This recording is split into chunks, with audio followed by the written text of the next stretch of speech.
Did you know there's a volcano out there so big it could swallow the entire state of Florida whole? And no, it's not just some obscure footnote in the Wikipedia article for Yellowstone National Park. This monster is over 400 times larger than the biggest volcano we have here on Earth. That's so big that if we were to try and match it blow for blow, our best efforts would result in a pathetic puff of smoke. It's such a big deal that scientists believe it may have been responsible for crashing our planet's climate. And hey, before we start, did you know there are only 60 of you subscribed? If you want to see more videos like this, subscribe today. Okay, let's dive into this ancient super eruption. Now, when most people hear the word volcano, their first thought goes to Mount St. Helens in Washington state. But if you look at that mountain after it blew up, it really doesn't look that impressive. In fact, it doesn't even look like much of a mountain anymore. For reference, that's about 13 million cubic feet of debris. And when it comes to volcanoes, that's about as impressive as a sneeze. Now, to be fair, that was a very focused and powerful blast that blew a hole clean through the mountain.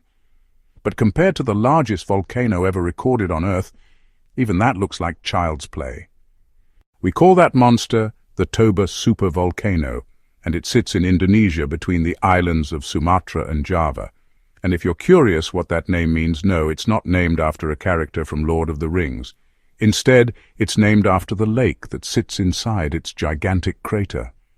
When it comes to volcanoes, this thing is off the charts. The sheer size of the blast is bananas.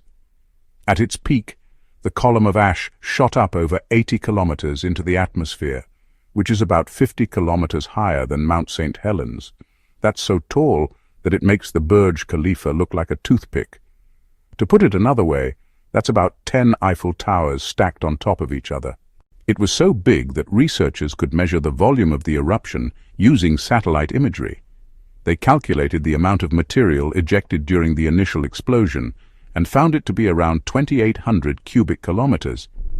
Again, to put this in perspective, Mount St. Helens only ejected 1.6 cubic kilometers of material during its famous blast. That's about as much difference as there is between the United States and the country of Palau. In fact, the Toba blast was so large that it's considered the largest known eruption of the past 25 million years. So let's take a moment and let that sink in. This one event in our planet's history is the single biggest eruption we've seen since the age of dinosaurs.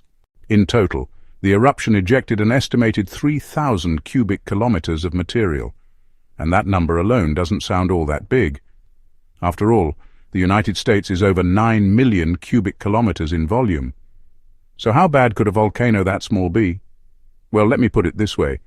3,000 cubic kilometers of rock and ash is enough to bury the entire state of Florida under 91 meters of solid rock. That's taller than the Great Wall of China.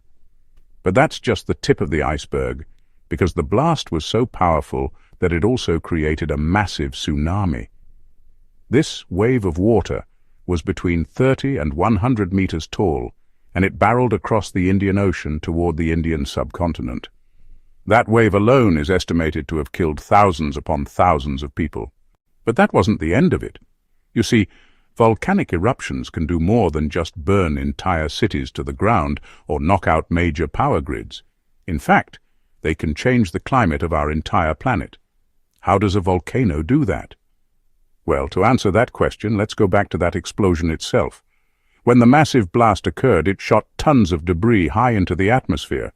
Most of that debris was sulfur dioxide gas, and when that stuff reaches the upper atmosphere, it reacts with water vapor and oxygen to form sulfuric acid.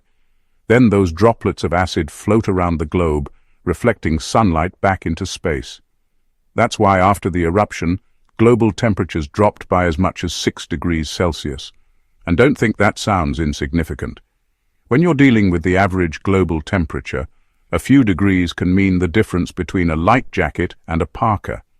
The thing is, these particles don't stay in the atmosphere for long. On average, they hang around for about 2 years before being dispersed or falling to the ground. But the effects of the cooling can last much longer than that.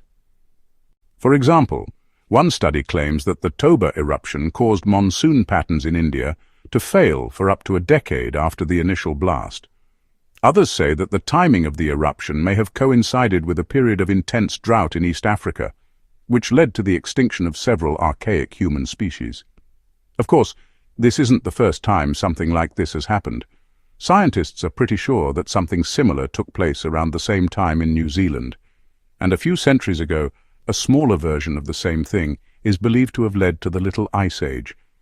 But the Toba eruption was different. You see, right after the eruption, a new ice age began. And yes, I know we already had one of those. So I can hear you asking, didn't we just come out of an ice age?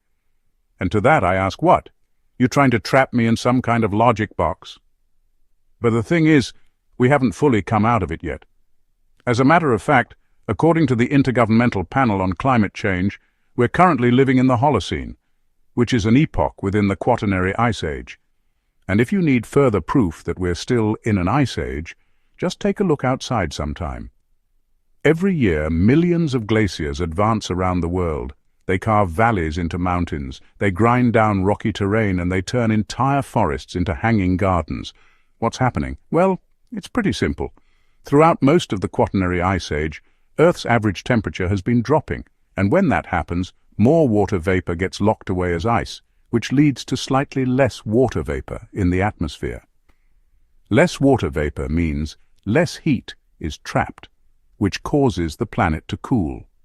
Scientists expect that by the end of this ice age, sea levels will drop between 400 and 500 feet.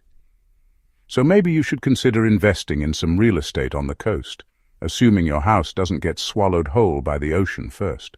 Okay, jokes aside, the Toba eruption drastically reduced the amount of carbon dioxide in our lower atmosphere.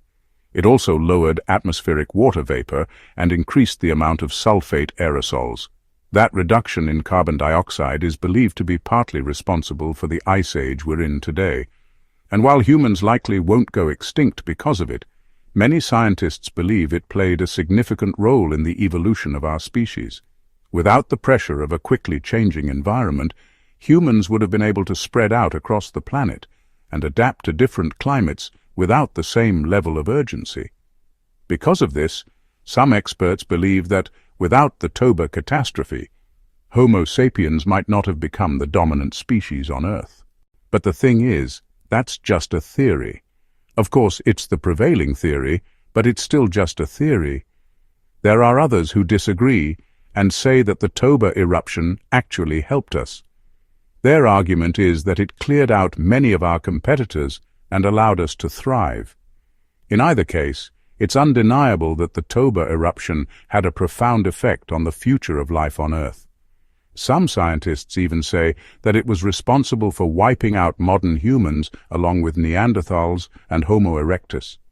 According to them, the drastic climate shift wiped out most of our early relatives and left only Homo sapiens as the sole survivors.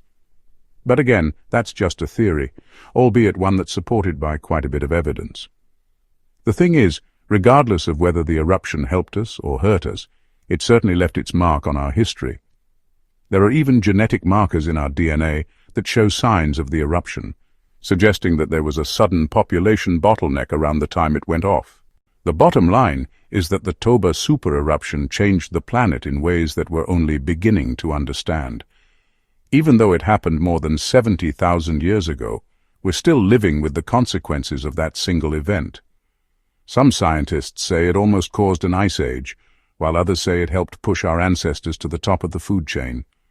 Whatever the truth may be, it's undeniable that if we were to face a similarly sized eruption today, we wouldn't fare much better than our primitive ancestors. But, hey, that's just my opinion. Why don't you tell me yours? What do you think was the craziest part of this story? Let me know in the comments below.